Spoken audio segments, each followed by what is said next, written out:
नमस्कार मित्रांनो, डोंगर पोखरून उंदीर काढा ही म्हण आपण नेहमी ऐकत असेल. आणि या म्हणीचा एक असा अर्थ आहे की एखादी छोटीशी गोष्ट असते पण तिचा भला मोठा भाव करणं म्हणजे त्याला आपण एक मराठी म्हणीतून एक डोंगर पोखरून उंदीर काढला अशी परिस्थिती सध्या आपल्या महाराष्ट्रामध्ये चालू आहे. मित्रांनो, सध्याला जे काही शिक्षक आहे त्या शिक्षकांना BLOचं काम दिलेलं आहे, म्हणजे मतदान याद्या दुरुस्तीचं त्यांना काम दिलेलं आहे. आणि त्या संदर्भात आवाज उठवण्यासाठी एक आपले शेतकरी पुत्र मंगेश साबळे हे पायघाण गेवराईचे सरपंच आहे. आणि त्यांनी एक सर्वसाधारण हा प्रश्न घेऊन ते संभाजीनगरच्या कलेक्टर ऑफिसला गेले आणि त्या कलेक्टरला एक निवेदन देण्यासाठी त्या ठिकाणी गेले असता त्यांना एक थोडा वेळ थांबण्याची प्रतीक्षा केली, पण बरेच वेळ थांबून त्यांना काही सोडण्यात आलं नाही. आणि त्यांचा एक साधा प्रश्न असा होता की मित्रांनो, ज्या ठिकाणी जिल्हा परिषदेच्या शाळेला हे BLOचं काम दिलेलं आहे ते काम तुम्ही त्या शिक्षकांना न देता दुसऱ्या जे काही कर्मचारी आहे तुमचे शासनाचे, जिल्हा परिषद असो, कलेक्टर ऑफिस असो, पंचायत समिती असो, किंवा एखादा 2 शिक्षक प्रत्येक शाळेतून अशांना हे काम द्यावं. पण शाळेतल्या जवळपास 50% शिक्षकाला एवढं काम देऊ नये एवढी त्यांची एक मागणी होती. कारण विद्यार्थी हा देशाचा कणा आहे आणि विद्यार्थी घडला तरच देश घडेल. त्यामुळं एक कमीत कमी शिक्षक लोकांना हे BLOचं काम देण्यात यावं आणि जिल्हा परिषदेच्या शाळेतला जे शिक्षक आहे ते रेग्युलर त्या ठिकाणी त्यांना शाळेवर पाठव असं त्यांची म्हणणे होते. पण नंतर त्यांना टाईम मिळाला नाही. त्यामुळं त्यांनी एक कलेक्टरला एक साहजिकच आहे की जास्त वेळ झाल्यामुळं त्यांनी एक त्यांच्या मनामध्ये चीड निर्माण झाली आणि त्यांनी कलेक्टर साहेब, तुम्ही मला वर येऊ देत नसेल तर तुम्ही मला खाली भेटायला या. कारण हे जिल्ह्याचे कलेक्टर असेल किंवा तहसीलदार असेल हे सर्वसामान्यांचे प्रश्न सोडवण्यासाठीच असतात. त्यामुळं एक त्यांच्या मनामध्ये चीड निर्माण झाली आणि त्यांनी एक रागानं वरून खालून कलेक्टरला आवाज दिला आणि त्यामुळं एक शासकीय कामामध्ये एक अडथळा निर्माण झाला असं म्हणून त्यांनी मित्रांनो त्यांच्यावर एक पोलीस केस झाली, FIR दाखल झाला. 3 ते 4 दिवसात त्यांना न्यायालयीन कोठडीत राहावं लागलं एकाच्या छोट्याशा कारणामुळं. आणि ते कारण काय, फक्त सरकारी कामामध्ये अडथळा झाला म्हणून त्यांच्यावर ही केस नोंदवली गेली. मित्रांनो, आपण एक बघत असेल, ज्यावेळी हिवाळी अधिवेशन असेल किंवा पावसाळी अधिवेशन असेल, ते लोकसभेचं असो किंवा विधानसभेचं असो, आत्ताच आपल्या महाराष्ट्राचं विधानसभेचं हिवाळी अधिवेशन 17 जुलै अगोदरपासून चालू आहे. पण त्या अधिवेशनामध्ये जे एवढे आपण लोकप्रतिनिधीच्या माध्यमातून एक संविधानानं निर्माण केलेल्या संविधानिक पदावर बसलेले जे आमदार आहे, जे लोकप्रतिनिधी आहे, ते कमीत कमी 1.5-2 लाख लोकांचं नेतृत्व करतात. असे जे संविधानिक पदावर बसलेले जे आमदार आहे ते विधानसभेमध्ये कितीतरी गदारोळ घालत असतात. अक्षरशः एकमेकाच्या अंगावर त्या ठिकाणी धावून जातात. कालर पकडेपर्यंत एकमेकाची हिंमत होत असलेली असतात. आणि आरवाच्या 6व्या भाषेतसुद्धा ज्यावेळेस विधानसभेमध्ये एंट्री करतात त्यावेळेस विरोधी पक्षाचे आमदार सत्ताधारी पक्षाला कशा तरी खालच्या पातळीवर बोलतात, खाली मुंडकावर पाय वगैरे बरेचसे काहीतरी बोलत असतात. आणि ज्यावेळेस विधानसभेचं कामकाज चालू होईल त्यावेळेस एखाद्या विधेयकावर, एखाद्या प्रश्नावर जर चर्चा चालू असेल तर विरोधी पक्षाचे आमदार आणि सत्ताधारी पक्षाचे आमदार हे एकमेकाला भिडतात. आणि मग त्यावेळेस का त्यांचा एक सरकारी कामात अडथळा निर्माण होत नाही. मग जे काय त्या विधानसभेचे जे अध्यक्ष असतात त्या अध्यक्षांनी सरकारी कामामध्ये जर अडथळा आणला असेल तर त्या आमदार लोकाला किंवा लोकसभेत जर असा प्रकार होत असेल तर त्यांच्यावर कारवाई का पडत नाही, हा सर्वसाधारण लोकांच्या मनामध्ये एक प्रश्न सध्याला निर्माण झाले. आपण नेहमीच्याला TVत बघतो की गदारोळामुळं माननीय अध्यक्षांनी कामकाज 10 मिनिटासाठी असेल किंवा 15 मिनिटासाठी तहकूब केलेलं असतं, हे नेहमी आपण ऐकतो. आणि सर्वसामान्यांचे प्रश्न घेऊन एखादा सर्वसामान्य व्यक्ती जर प्रशासनाविरुद्ध जर आवाज उचलला असेल, त्याचा आवाज जर दाबण्याचं काम जर कोण जर आमच्या शाळेमध्ये शिक्षक कामाला लावले याबद्दल काही आमचं म्हणणं नव्हतं, पण सगळे शिक्षक कामाला लावले याबद्दलचं हे आंदोलन. बरं असंही नाही की तहसीलदारांना सांगितलं नाही, असंही नाही नाहीत तहसीलदारांना सांगितलं नाही, असंही नाही शिक्षण अधिकाऱ्यांना सांगितलं नाही, पण तुम्ही सगळेच जर का बहिरे होऊन बसला असाल तर आवाज आमचा कुठतरी आम्हाला वाढवावा लागेल. आणि तुम्हाला एकच सांगायचंय, सगळेजण अन्याय सहन करणार नाही, कुणाला तरी समोर यावं लागेल, कुणाला तरी आवाज उचलावा लागेल, या सिस्टमच्या विरोधात आवाज उचलावा लागेल. आज जन्माच्या प्रमाणपत्रापासून तर मृत्यूच्या प्रमाणपत्रापर्यंत भ्रष्टाचार बोकाळलाय. या अधिकाऱ्यांना मी बोललेले एवढं जर का झोंबलं असेल तर स्वतःची वर्दी बाजूला ठेवून एखाद्या तहसील कार्यालयामधून एका दिवसामध्ये तुमचा अर्ज मंजूर करून आणावा किंवा तुमचा एखादा विनंती अर्ज रस्त्याचा मंजूर करून दाखवावा. तेव्हा सांगेल की शासन प्रशासन व्यवस्थित काम करतंय म्हणून. तुम्ही व्यवस्थित काम करताय, तुमच्यावर कामाचा लोड आहे, याबद्दल आमचं काहीच म्हणणं नाही, पण तुम्ही आमच्यासाठी आहात, आमचं म्हणणं तुम्ही ऐकून घ्यावं, त्याच्यावर प्रश्न या ठिकाणी तुम्ही मार्गी लावात, यासाठीचा हा उद्रेक होता. आणि तुम्हाला जर का असं वाटत असेल की मंगेश साबळेवर गुन्हे दाखल केले, मंगेश साबळेला तुरुंगात टाकलं आणि आता मंगेश साबळे शांत बसेल, गोळ्या जरी झाडल्या तरी हा साबळे शांत बसणार नाही. शेतकऱ्यांसाठी, गोरगरीब कष्टकरी बांधवांसाठी या ठिकाणी उठलेला हा आवाज आहे. माझ्या वावरातून समृद्धी महामार्ग जाणार आहे आणि 100-150 एकर जमीन मला घ्यायची आहे म्हणून राजकीय पुढाऱ्यासारखा आवाज हा नव्हता. किंवा मला एखादं टेंडर पाहिजे, एखाद्या संरक्षण भिंतीचं, एखाद्या रस्त्याचं टेंडर पाहिजे म्हणून हा आवाज नव्हता. माझ्या लेकरांच्या शिक्षणाच्या भविष्यासाठी हा आवाज होता. आणि तुम्ही आम्हाला फुकटची रेवडी देऊ नका, तुम्ही आम्हाला फुकटचं ज्ञान वाटू नका, पण आमच्या लेकरांना व्यवस्थित शिक्षण सिस्टम द्या, शिक्षणचा बोजवारा वाजवू नका. त्यासाठी उठलेला हा आवाज होता, त्यासाठी उठलेला हा उद्रेक होता, एवढंच या ठिकाणी सांगेल.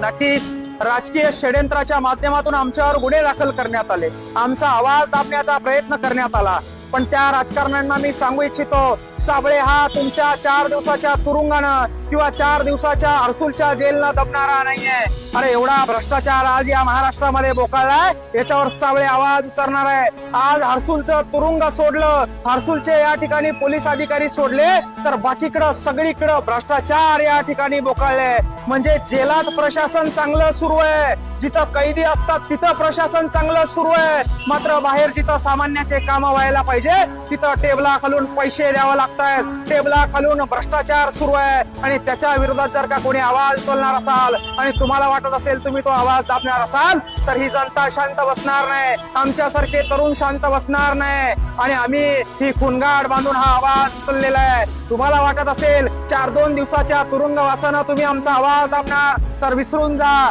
शेवटच्या श्वासापर्यंत या मातीसाठी हा मंगेश साबळे लढत राहणार आहे, लक्षात असू द्या.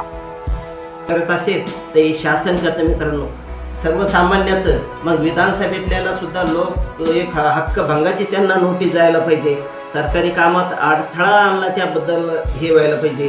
कारण जसं सरपंचाला त्यांनी आत टाकलंय, त्यांना अटक केलं, FIR दाखल झाला आणि त्याच्यावर केस नोंदवली, त्याचप्रमाणे या आमदारावर सुद्धा व्हायला पाहिजे. ही सर्वसामान्य जनतेतून मागणी आहे. मित्रांनो, आपण सरपंच जरी असेल तो स्वतः सांगतो की मी सेवक आहे, मी काही या गावचा मालक नाही.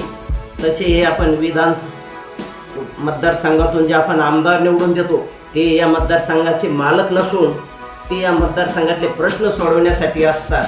आणि ते जर त्या ठिकाणी आपले प्रश्न लावून धरत नाही आणि ते विधानसभेमध्ये गेल्यानंतर मोठमोठ्याने गोंधळ घालतात आणि कामकाज तहकूब करायला लागतं. त्यामुळं त्यांच्यावर सुद्धा कारवाई करायला पाहिजे. मित्रांनो, आता रविराज मंगेश साबळे आपण बघितलं असेल, त्यांचं हे काही पहिलं आंदोलन नाही, असे कितीतरी त्यांनी आंदोलन केलेले. शेतकरी कर्जमाफीमध्ये अक्षरशः त्यांच्या नाकातून रक्त येईपर्यंत त्यांनी शिल्लोडला उपोषण केलं मित्रांनो, तरी याची सरकारने काही दखल घेतली नाही. असे शेतकऱ्यासाठी लढणारे आवाज कसं बंद होतील? आणि या सर्वसामान्यातून एखादा व्यक्ती जर पुढे जायला लागला असेल तर तेव्हाचा आवाज दाबण्याचं काम हे सरकार करतं मित्रांनो. आपण बघत असेल, पंचायत समितीला ओढत बाजार या मतदारसंघातून ते जिल्हा परिषदेसाठी उभं राहिले मित्रांनो, विधानसभेला उभं राहिले. पण एक सर्वसामान्य शेतकऱ्यासाठी जर तो व्यक्ती लढत असेल तर सर्वसामान्य व्यक्तींनी अशा या खंबीर नेतृत्वाच्या पाठीमागे त्याला साथ द्यायला पाहिजे. आणि अशा व्यक्तीला या सिस्टममध्ये निवडून आणणं जरुरी आहे. पण जिल्हा परिषदला सुद्धा त्यांना पराभव खावा लागला आणि विधानसभेला सुद्धा त्यांना पराभव खावा लागला. मित्रांनो, आपण विचार जर करत असेल तर आपण सर्वसामान्य सुद्धा काही प्रमाणात त्याला कारणीभूत आहे. कारण आपले प्रश्न जर मोठ्या प्रमाणात एखादा व्यक्ती जर लावून धरत असेल, त्याचा पाठपुरावा करत असेल, तर त्या व्यक्तीच्या पाठीमागं आपण राहायला पाहिजे.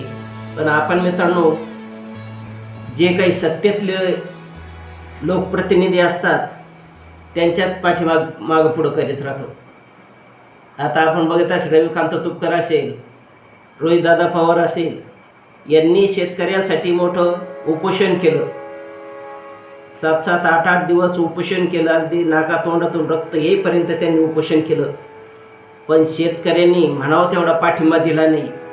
आणि कर्जमाफी न झाल्यामुळं शेवटच्या दिवशी रविकांत तुपकर यांनी मंत्रालयामध्ये अनेक शेतकरी महिलांना घेऊन त्या ठिकाणी आंदोलन केलं. अगदी विधान भवनात घुसण्याचा प्रयत्न केला. त्यावेळेस सरकारला जाग आली आणि दुसऱ्या दिवशी त्यांनी जे काही नियम आणि अटी कठोर टाकल्या होत्या, त्याच्यातल्या नियम आणि अटी काढून कुठंतरी शेतकऱ्यांना आता 2 लाखापर्यंतची कर्जमाफी दिली. याच्यात म्हणण्याचा एकच उद्देश की जो लढाव्या नेता असतो, त्या लढाव्या नेतृत्वाला, त्या कर्तृत्वाला, सर्वसामान्यांसाठी जर तो लढत असेल तर तुमच्यापासून आमचे कर्तव्य बनतं की ना सत्ताधारी व्यक्तीला साथ न देता जो सर्वसामान्य शेतकऱ्यासाठी लढतो अशा व्यक्तीला आपण साथ द्यायला पाहिजे. त्यांनी आंदोलन केलं म्हणून ही कर्जमाफी झालेली आहे. पण मुख्यमंत्री म्हणतात की महायुतीचे सर्व आमदार आले, मला भेटले आणि त्यामुळे मी सातत्याने या संदर्भात अटी शर्ती आहे तशी मागणी होत होती. आज जवळपास आमच्या रणधीर सावरकरांच्या नेतृत्वात महायुतीचे सर्व आमदार मला भेटले आणि त्यांनी सगळ्यांनी मागणी केली की ही 50,000ची अट तुम्ही काढून टाका. त्यावेळी त्यांनाही मी आकडेवारी दाखवली. मी त्यांना सांगितलं की अट काढल्याने आमच्यावर 3-4 हजार कोटीचा भूर्दंड येईल. अरे येईल असं नाही, 4,000 कोटीचा आहे, 5,000 कोटीचा आहे. पण किस्तीचा भाग म्हणून ही आणलेली आहे. त्यांना दाखवलं की समजा 1 लाखापर्यंत नेली तर 2 लाख शेतकरी असे राहतात की ज्यांच्यावर त्या ठिकाणी त्यांना याचा फायदा मिळत नाही. पण तरी देखील सगळ्यांचं मत होतं की 2 लाख शेतकरी का होते. केवळ त्याच्याकरता शेतकऱ्यांमध्ये अशी भावना होईल की कोणाला ठेवलं आणि कोणाला वगळलं. त्यामुळे मी आर्थिक शिस्त सांगत होतो आणि ते लोक मला हे सांगत होते की आपण व्यापक विचार केला पाहिजे. आणि शेवटी लोकशाही आहे, त्यामुळे लोकशाहीमध्ये त्यांचा व्यापक विचार मी मान्य केला. आणि आता हे जे महात्मा फुले कर्जमाफी योजनेतले जे लोक होते ज्यांना 50,000 रुपयापर्यंत आपण म्हणतो होतो, त्यांनाही 2 लाखापर्यंत कर्जमाफी. आणि त्यासोबत 26-27चा जो नियम आहे तोही वगळण्यात येईल. आता आपल्याकडे तर सगळं आहेच. 26 मध्ये कोणी कोणी पैसे भरले आहेत. जसं यांनी सांगितलं 95% लोकांनी पैसे भरले. त्यामुळे आता त्याच्या आधीच्या 3 वर्षातले कुठलेही 2 वर्ष ज्यांनी रेग्युलर भरलेले आहेत ते सगळे लोक याकरता पात्र होतील.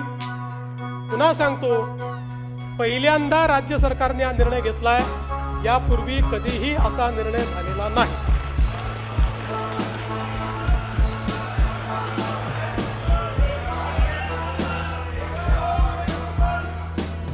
की 2 लाख रुपयाची कर्जमाफी सरसकट देतो. त्यांना जर सरसकट ही 2 लाख रुपयाची कर्जमाफी जर द्यायची असती तर त्यावेळेस त्यांनी जी घोषणा केली त्याच वेळेस निकष आणि अटी एवढ्या काय टाकल्या त्या टाकल्या नसत्या. जे रेग्युलर शेतकरी आहे त्यांना 50,000 रुपये देण्याचं आणि जे थकबाकीदार आहे ज्या 2017 आणि 2019ला कर्जमाफी घेतली होती अशा शेतकऱ्याला दुबारा कर्जमाफी देण्यात येणार नाही. हा त्यांनी तो निर्णय घेतला होता.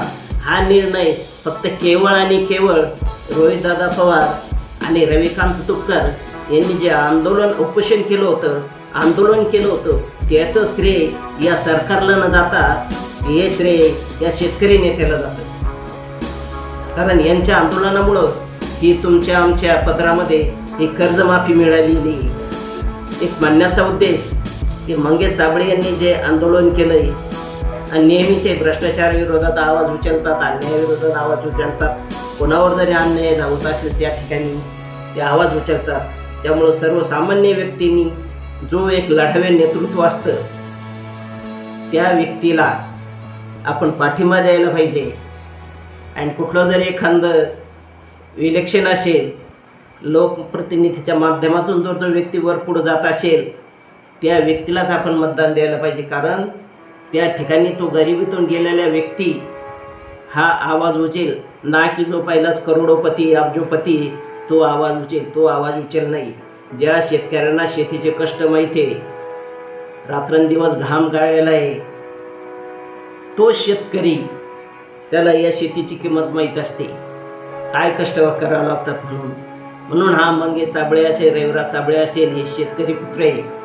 आणि अशा व्यक्तीच्या पाठीमागं सर्वसामान्य व्यक्तींना जर उभं राहिलं तर हे नेतृत्व जर पुढं जर गेलं तर सर्वसामान्याची जाण असल्यामुळं ते सर्वसामान्य व्यक्ती, शेतकरी, कामगार, मजूर, अंध, अपंग यांचा आवाज ते योग्य ठिकाणी उठवू शकतात.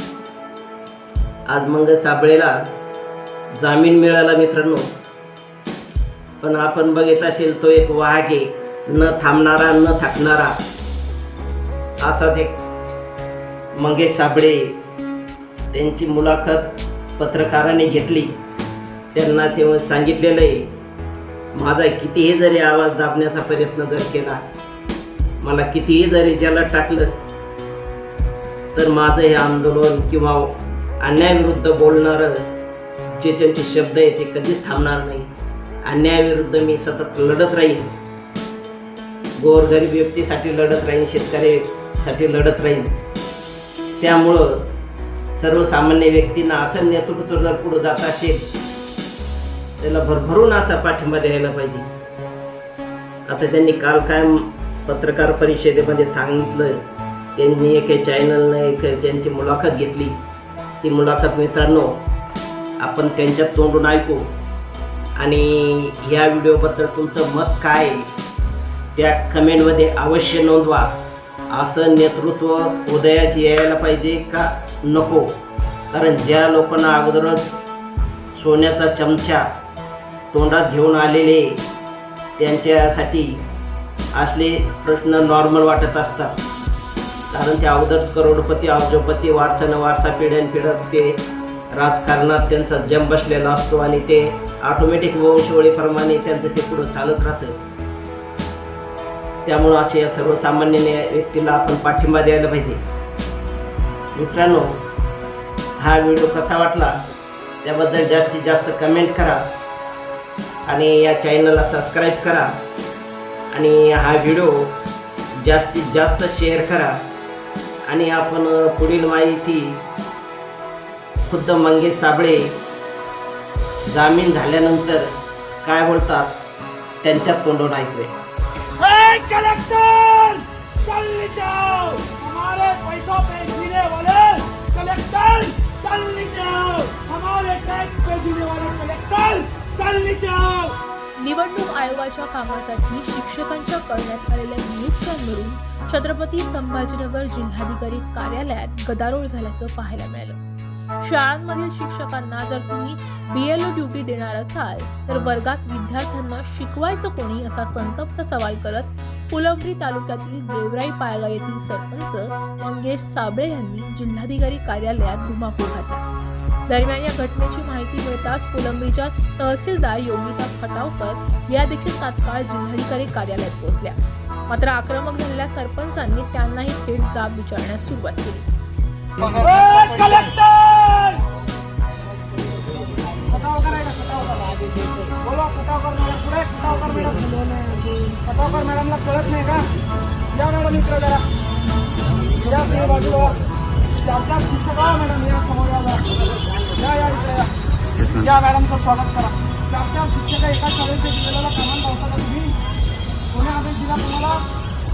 4 शिक्षक एका जिल्हा परिषद गावच्या शाळेमधून 4 शिक्षक कामाला लावता का आता BLOच्या 4 आहे 8 आहे तुझे.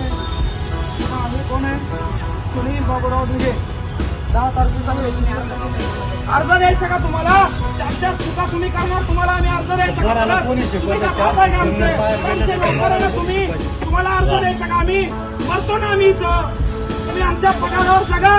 खा मस्त काजू बदाम बैठकीमध्ये बसा तिकडे. अर्ज द्या म्हणायला लागले. किती फोन केला राऊत सरांना विचारा. कोण आहे राऊत सर? राऊत सर जिल्हा माणूस आहे का? तुमचं नाव सगळे लागले ते. मॅडमनी फोन केला. नोटीस कोणाची आहे? नोटीस कोणाची आहे? तुमचं नाही आहे का नोटीस? एक मतदान नोंदणी अधिकारी सहाय्यक. मग कोणाची आहे? तुमचा अधिकार नाही आहे का इलेक्शन प्रायोरिटी? मग बोलवा कलेक्टरला बाली. हे कोण आहे? हे कोण आहे? आपल्या लेकरांचं शिक्षण अंधारात घालण्याचं काम चाललंय आणि या निवडणुकीसाठी पंतप्रधान देवेंद्र फडणवीस, पंतप्रधान नरेंद्रजी मोदी, मुख्यमंत्री देवेंद्र फडणवीस आणि या ठिकाणी अशा पद्धतीने यांचे पक्ष मोठे व्हावे म्हणून आपल्या लेकरांची बुद्धिभ्रष्ट करायची, त्यांची शिक्षण व्यवस्था उद्ध्वस्त करायची, त्यांची शाळा शिक्षण व्यवस्था पूर्णपणे निस्तनाभूत करायची आणि मग अशा पद्धतीने पक्षाचे झेंडे त्यांना हातात घ्यायला लावायचे. कलेक्टर अंग्रेज की औलाद जल्दी जाओ. हमारे पे जो अन्याय हो रहा है हम सहन नहीं करेंगे. आवाज उठाएंगे. सध्या संपूर्ण जिल्ह्यात निवडणूक आयोगाच्या सूचनेनुसार मतदार याद्यांच्या पुनर्निरीक्षणाचं काम सुरू आहे. या कामासाठी प्रशासनानं अनेक शाळांमधील 50% अधिक शिक्षकांच्या ड्युट्या लावल्यात. यामुळे विद्यार्थ्यांचं मोठं शैक्षणिक नुकसान होत असल्याचा आरोप मंगेश साबळे यांनी केलाय. 4 कामं एका शिक्षकाला तुम्ही देणार असाल तर तो शिकवणार काय? आज नवीन वार्षिक शिक्षणाचं वर्ष चालू झालंय आणि या वार्षिक शिक्षणाच्या वर्षामध्ये 8 शिक्षकापैकी 4 शिक्षक तुम्ही निवडणुकीच्या कामाला तुम्ही इलेक्शन टॉप प्रायोरिटी म्हणून आले का सर? अरे मीटिंग किती दिवस करणार आहे? मीटिंग अलुआ मीटिंग अलुआ मीटिंग किती दिवस मीटिंग करणार आहे? अरे कलेक्टर अंग्रेज की औलाद जल्दी जाओ. शिक्षकांना या निवडणूक कामातून तातडीनं वगळण्यात यावं आणि ही जबाबदारी इतर भागातील कर्मचाऱ्यांना देण्यात यावी या मागणीसाठी त्यांनी जिल्हाधिकारी कार्यालय गाठलं होतं. कार्यालयाच्या मुख्य प्रवेशद्वारावर पोहोचताच सरपंच साबळे यांनी थेट ठिय्या मांडला. पोलिसांनी त्यांना शांत राहून सनदशीर मार्गाने निवेदन देण्याची विनंती केली, मात्र त्यांनी पोलिसांचंही ऐकलं नाही. याच दरम्यान त्यांनी जिल्हाधिकारी विनय गोळा यांना एकेरी भाषेत उद्देशून खाली बोलवा अशी जोरदार घोषणाबाजी करत दालनाबाहेर आरडाओरडा सुरू केला. या गोंधळामुळे संपूर्ण परिसरात नागरिकांची मोठी गर्दी जमली होती. अखेर पोलिसांनी मध्यस्थी करत सरपंच साबळे यांना जिल्हाधिकाऱ्यांच्या दालनात नेलं. मात्र तिथे निवेदन सुपूर्द करतानाही त्यांनी जिल्हाधिकाऱ्यांशी अरेरावीची भाषा वापरली. थेट जिल्हाधिकाऱ्यांनाच एकेरी भाषेत आव्हान दिल्यामुळे सरपंच साबळे यांना पोलिसांनी तात्काळ ताब्यात घेऊन अटक केली आहे. असेच नवनवीन माहितीपर व्हिडिओ बघण्यासाठी या चॅनलला सबस्क्राईब करा आणि शेअर करा. जास्तीत जास्त लोकांपर्यंत पोहोचा. धन्यवाद.